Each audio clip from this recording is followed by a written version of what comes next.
My name's Jim Henry, and I'm the manager for global compliance at Iron Mountain Data Centers.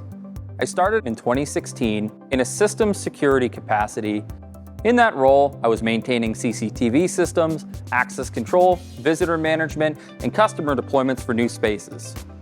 Eventually, I branched out and joined our compliance department.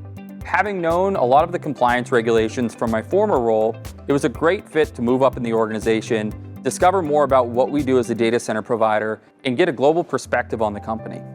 I used the role as a platform to do new things, push new boundaries, and discover more that I could do within Iron Mountain. I was able to work cross-functionally with diverse teams to understand new cultures, new things, work on new projects, develop new products, and launch things that could benefit our customers long-term. Learning, growing, and developing in your role is one of the most valuable experiences that you can have.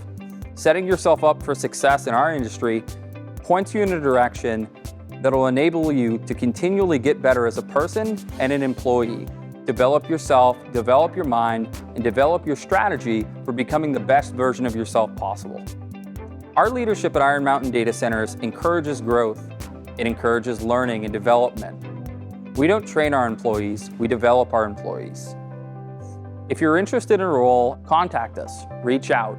There are always available positions that will let you not only do what's on paper, but express your passion, opinion, and your ability as an individual.